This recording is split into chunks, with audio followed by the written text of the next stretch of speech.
The following program was produced in the Dr. Keiko Miwa Ross WPSU production studio in University Park, Pennsylvania. Food, a basic necessity. We all need nutrients to survive and thrive. Whether your meals come from the field, the fridge, the treasured family recipe, or the takeout menu, something special happens when we come together and share a meal and a common bond. Culinary Connections is where we celebrate the people and places that use food to connect with the world around them. Today, we'll introduce you to Haitham Hayajne, owner and operator of Pita Cabana, Yalla Taco, and more. His passion for Middle Eastern cuisine mixes cultures from around the world for delicious results. Haitham Hayajne, welcome to the Culinary Connections kitchen. Thank you so much. He'll show you how to make a Lebanese staple, tabbouleh.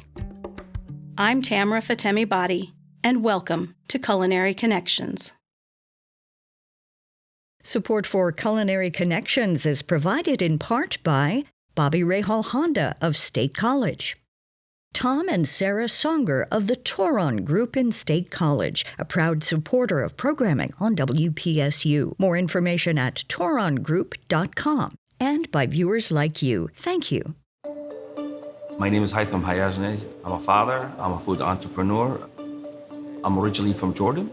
Actually, I'm a mix of Jordanian and Lebanese. My mom's Lebanese, my dad is Jordanian. I've been in this country technically since 1989. I lived here more than I lived in my original country. Food is my passion and making a difference. That's why creating new products, creating new food, and always evolving as you go. Haitham arrived in the U.S. in 1989 at the age of 20. They sold me on an idea when you come to America, you have monies everywhere. You get a girlfriend, she spends money on you, and so that's not what America dreams as. I mean, there's truth to that in some way in Hollywood, but not technically in reality. When I came to America, I had $400 in my pocket. I went to the University of New Hampshire, Manchester, and so I'm like, I want to go to start school. It's like, oh great, we need $20,000. Like, $20,000, I don't have $20,000, I have $400. And they told me, you can delay it, go try and save the money and come back. I never went back because I don't have the $20,000. And then I started working an odd job, worked in a bakery, worked as a waiter. I did very well. I made very good money because I was good at it. I even learned how to bartend. I did all these different, the odd job, trying to always how can I make my life better? Taking a break from the restaurant industry, Haitham later discovered another strength. Sales, actually, I sold a water purification system for a company called Rainsoft. They taught me how to learn how sales, and I got into the personal development thing, like the Zig Ziglar books and Tony Robbins. I mean, The Secret of Success by Earl Nightingale. And I read so many books. Think and Grow Rich was one of the best books I read. You know what I mean? My number one book is the Quran, of course, and the Prophet Muhammad's life as a Muslim. But these books, the teachers give you the shortcut to success. Whatever you think about, you become about. Haitham's path toward success ran through a life-changing but short stint working at a furniture store. I'm constantly learning. When people come into a furniture place, I remember, oh, we have this furniture, we can customize it for you. I was like, no, we have blue, green, yellow, which one do you want? Because I need to make my 5% commission, you know what I mean? And I got fired, actually. After 3 months working there, I was the top salesman, and they fired me, and it's like, why you fire me? And I remember this guy said, you're too aggressive as a salesman. I was like, really? I sold so much furniture. I went to the unemployment office, and it's like, I get fired. It's like, well, why they fire you? You can't qualify for employment. It's like, why? I get fired, not my fault. It's like, really? Let me call the guy. It's like, yeah, he sells too much furniture, people. He forced it. And the guy said to me, you know what? I'm not going to give you 6 months unemployment. I'm going to give you 1 year. In that journey, actually, I started my own business. That was the worst feeling ever, to be fired from something. It's not your fault. I got laid off before from jobs because I never showed up. I was lazy, whatever. I'm not saying I was perfect in some way, but that was a horrible feeling to work. And since then, I never worked for anybody else. Combining his skills in sales and food, Haitham started his first restaurant in State College, Pennsylvania. Pita Cabana is my vision of a Middle Eastern food accessible to American palate. Pita Cabana is the name. Pita is the Lebanese. Cabana is the Spanish word for the cabana. And that's a place of fun. It's a place for you to enjoy the Middle Eastern food or have an experience too. Pita Cabana was to me, when people come to my house and eat our Middle Eastern food, that's the kind of food I serve to them. Like I wrap it, I put tacos, like Arabic tacos. We don't have tacos in the Middle East. We use the flatbread, technically, but we don't use tacos. We use pockets, we call them pita pocket. But here we don't use pita pocket, we use pita tacos. But it's Americanized a little bit for the American palate. Like an example, like we have an Arabic shawarma. Some people put cheese. Middle East, we never put cheese on a shawarma. But in America, they like cheese, and we put cheese within the shawarma. But we do Arabic burritos, we call them. We put rice. Middle East, they will never put rice into a sandwich. You hold the knife all the way out to the outside. The Arabic shawarma. We buy bone-in meat, like legs and leg quarters and breast. We need the flavor. We tried it with boneless. It didn't work with the bone because they need that skin. And then we marinate it overnight for 24 hours minimum. Sometimes it goes up to 48 hours, 60 hours. And then we build it into like a gyro shape. Okay, mix of breast, boneless legs, and then we import it on a roaster, slow roasting, cook it and slice it. It's amazing. When it comes first cut is like, it's a dream. And we put it into the Arabic shawarma sandwich because that's actually in a flatbread, like our pita bread, and with garlic mayo, we make it in-house. And with side of fries and a garlic mayonnaise. It's amazing, it's a good sandwich. Everything is made here. Actually made by Russia, this lady here. I don't do a whole lot of making anymore because these guys do a better job than I do. I am a very picky eater normally, but I really like their rice and chicken here. I think both are so flavorful. Yeah, so I'd like chicken, please. Really like the selection of food. You can make it as healthy as you want. All the flavors and all the stuff mixed together, it's really good. And again, it's real food. It's not just kind of, fast food or anything like that. I like Mexican food, and I would like to do something a little different over there. Like Yalla Taco is a mix. Like there's some influence of South American food. Like an example, we have a lot of people from Guatemala work for us, okay? And we use it because like they like black beans or rice. It's like, okay, great, let's do that. And we have chicken leg, black bean rice, and salsa, and that's one of the dishes we have. This is all technically everybody works here with the family. This guy here and his wife, Francisco. The boss is here, El Jefe, Alberto, that's his son. We love their burritos, honestly. They're really big for not a lot of money, so you get a lot of food. We're famous for monster burritos. Our monster burritos, we have the Godzilla, the King Kong, the Kraken, Moby Dick, and the Green Monster. And most burritos come with rice, okay? And in California, I lived in California, they used to make burritos with fries. We put it weight about 2.5 to 3 pounds. We make it a combination, it's like a fun place. Yalla Taco is a standard, like it's easy, accessible food. It's cheap enough for people to eat, but it's a fun place. It's an icon in State College right now, I think. The Yalla is an Arabic word for let's go. Godspeed, actually, technically, that's the best way to do it. And actually, that's how we put us on the map. And Yalla, now we say Yalla Taco. People know Yalla Taco more than Pita Cabana, but even Pita Cabana has been in business twice as much as Yalla Taco. We used to have a chalkboard here, actually. People behind this one is a chalkboard. People used to draw their own things. And, but like a lot of people left it dirty and stuff like that and constantly wipe it. I thought that we were going to present, like show something where like State College is about and stuff, like our culture, Penn State, where there's a lot of people from different part of the world.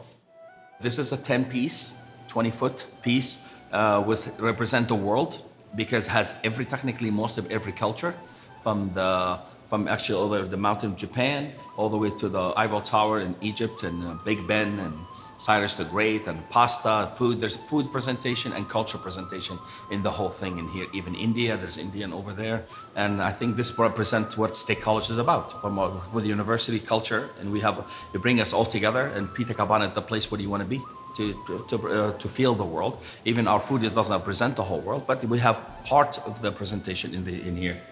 The other artwork, you can see the tables was designed, actually, it's kind of fun thing because we don't want to be just like heritage and stuff. This is a fun thing. You can see it from SpongeBob to SquarePants for the kids because we have a lot of children here and I represent my children. Love. And this was handmade from my cousin, Zaina, and her husband. It took them actually about 3 or 4 months to do this because there were COVID-19. We have a lot of time. And the place was closed, but they were doing some artwork. And you can see it from here all the way through the wall here.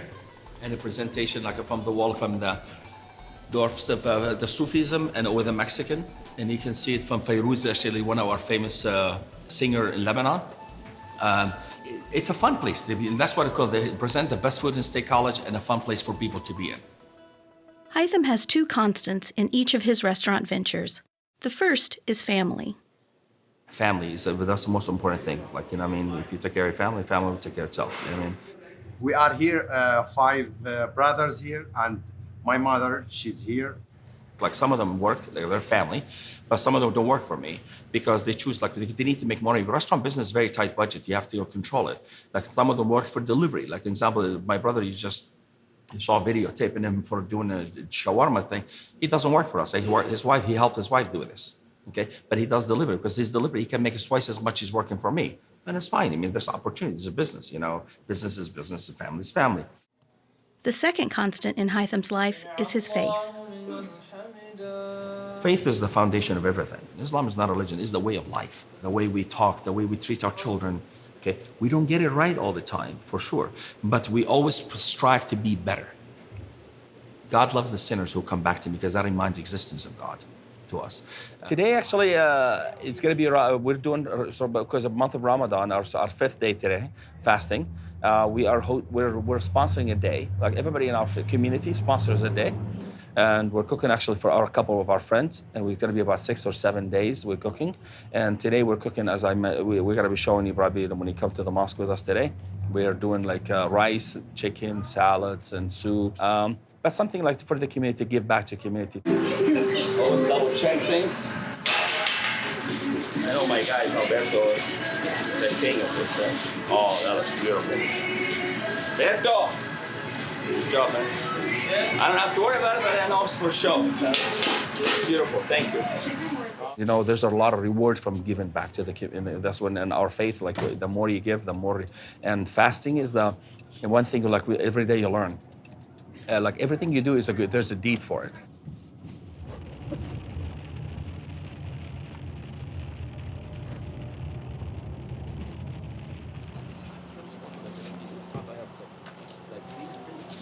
Just carry it from don't put your hand underneath because it's going to be warm.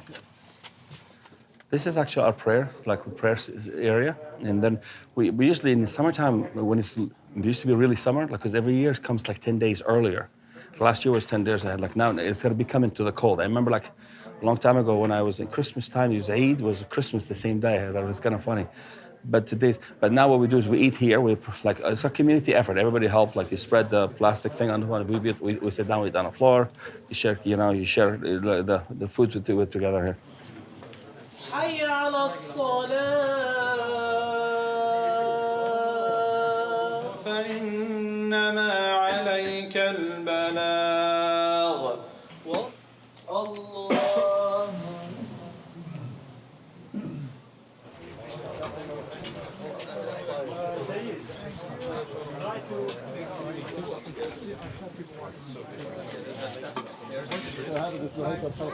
لا مو انت قلت لي 4 بس 9 enough 4 trays.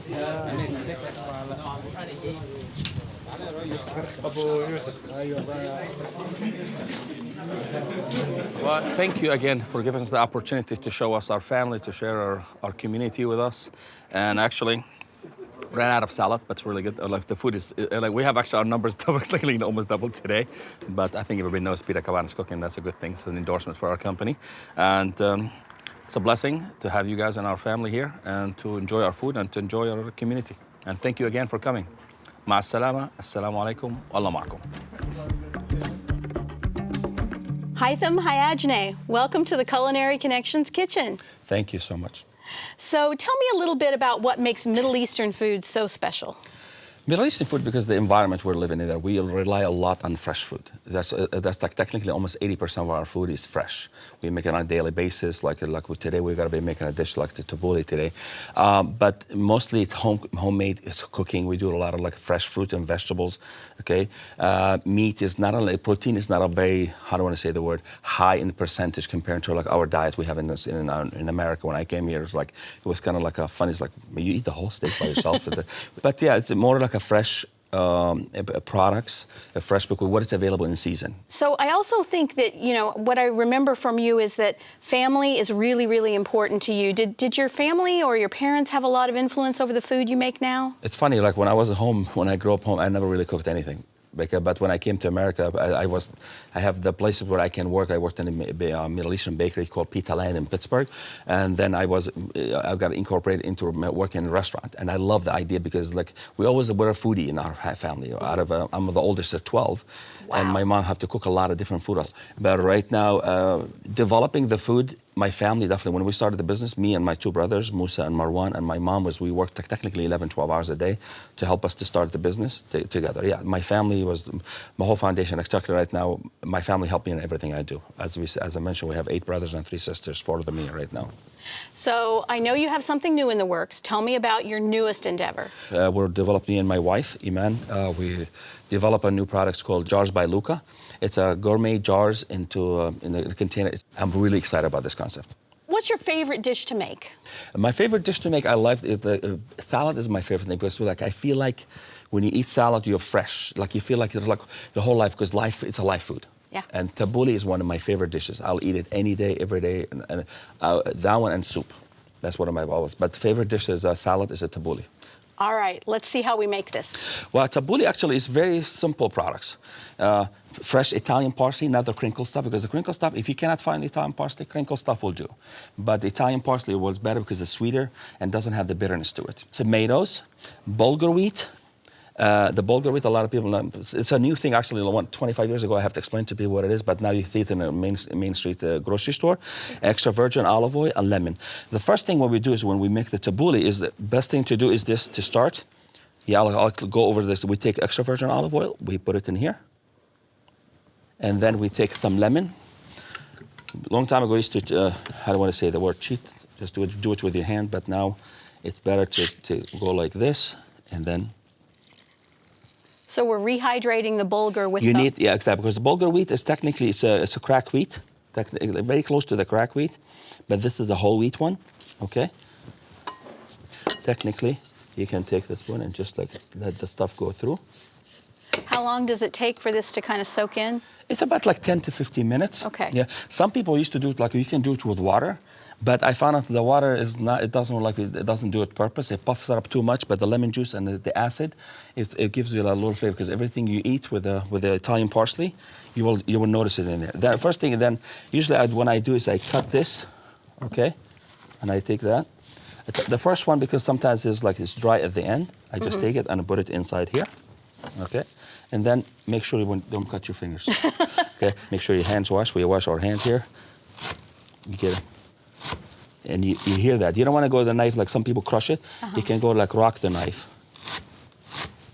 So we're cutting really fine. Yeah, you need to be fine. The tabbouleh fine. If you have a hard time doing it, some people have this chopping thing. It works sometimes, but you should be, I'm not sure if you can smell it. There's no smell vision here, but the smell of this Italian parsley. It's so fresh. It's fresh, it's amazing. Today I would like to eat some of this, but today is Ramadan for us. For the Muslim, we're celebrating the month of Ramadan. So you're about, at the moment, halfway. You're in the middle, yeah. We're halfway technically right now. The 21st is actually the last day we're fasting. The 20th, I think. Okay. And I think you talked about it a little bit in the piece we just saw, but Ramadan moves. So right now we're kind of in a cooler exactly. time, so it's a little bit easier. Yeah, I've been in the U.S. for 33 years, and I remember one time Ramadan was a Christmas, and actually as we celebrated our holiday was the first day of Christmas, like a Christmas day, for our brothers and Christians. They have their Christmas, and we have our Eid the same day. It was kind of funny, but it goes by the lunar calendar. It does not go by the thing, and you can see, it's very fine. Yeah. Okay, and then we take this. Beautiful. And we go slowly. Yeah. The one right now, what I did is technically about 2 punches of Italian parsley. Then we take the tomatoes and trying to get the. Usually I have a stemmer, but no, not here. The best result for the tomatoes is if you can. Roma tomatoes is really good because they have less water, but if you don't have Roma tomatoes, it's fine. Okay, juicy flavor, because you want the juice of the tomatoes, and then you go. The tomatoes, the best thing to do is to cut them small as much as you can, because you don't want a big chunk of tomatoes in there. But onions, we take like about 2 onions. You don't need more, not too much onion in there. Okay, if you can't find green onions, then you can go with the regular onions. Red onions are really good too if you cannot find the green onion. But the green onion is the best part because they give you that fresh. When we have mint, we add mint to it because mint gives you like a nice fresh to it. Sure.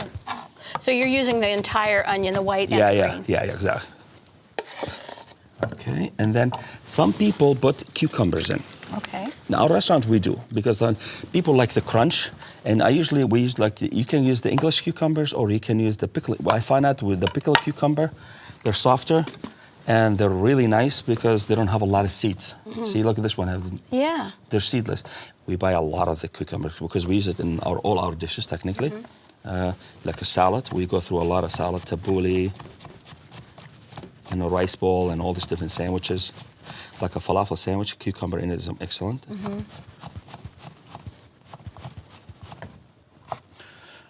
There's no such a perfect way, but try the best as you can. You know what I mean? And then you're trying to mix the stuff here. See, there's nothing. It's very simple. But the smell is amazing. Okay, Yeah. and then you take this. You take the bulgur wheat already. When you eat this bulgur wheat, it should not be like soft and chewy. It should be a little crunch in there. And it's a healthy salad. I mean, you're talking a lot of fiber in this thing right now, okay? And we use the brown one. There's a white one and brown. Trying to get the brown one.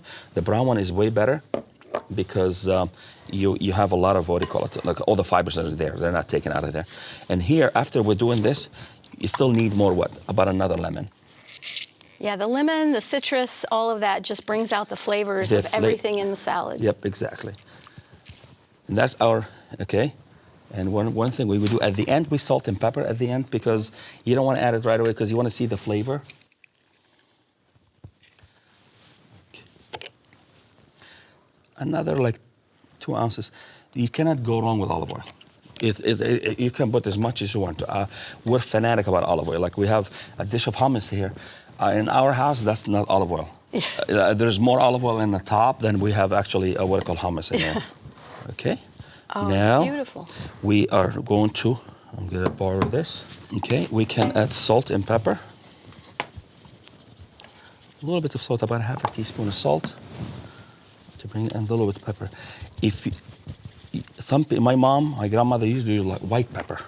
They like the white pepper in it. But you make it and let it sit about 10 minutes because they still have the flavor to be in there. Kind of meld together. Exactly, yeah. This way, and then you add it here.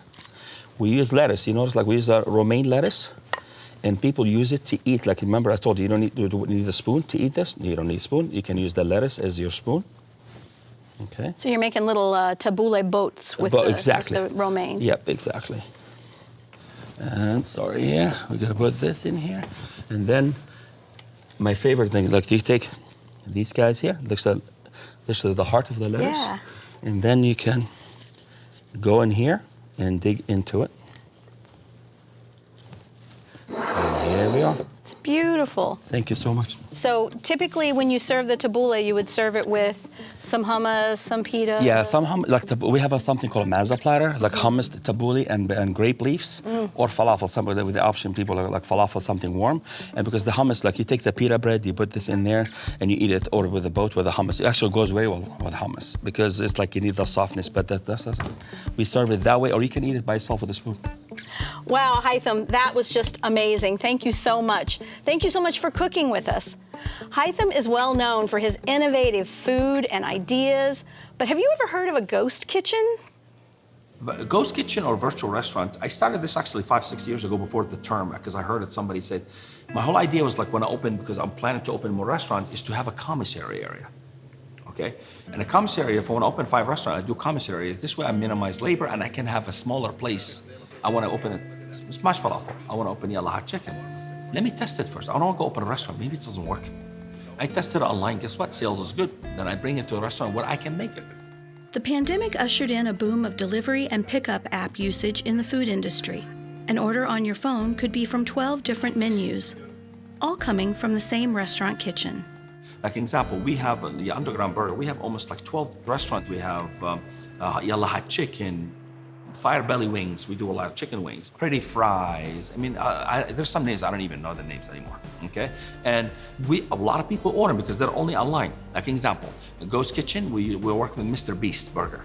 Mr. Beast is like, he have over 500 restaurants. They called us like, hey, Haitham, would you be interested? It's like, yeah, I'm interested. I'm already sell burgers. Mr. Beast, you only have to buy the package, the same burger I make. A little bit different than he put pickles and other stuff.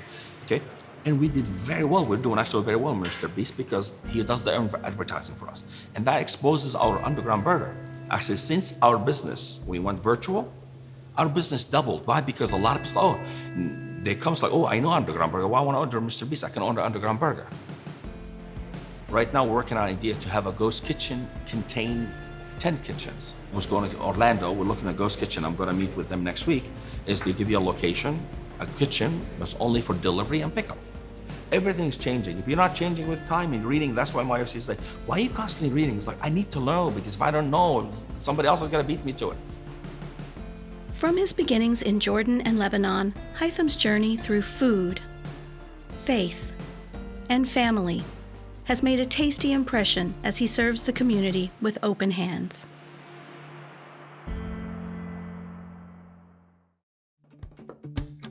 More episodes of Culinary Connections and a full menu of local programs are available at video.wpsu.org or on the PBS app. And to experience a whole world of international cuisine, check out World Kitchen at wpsu.org/worldkitchen.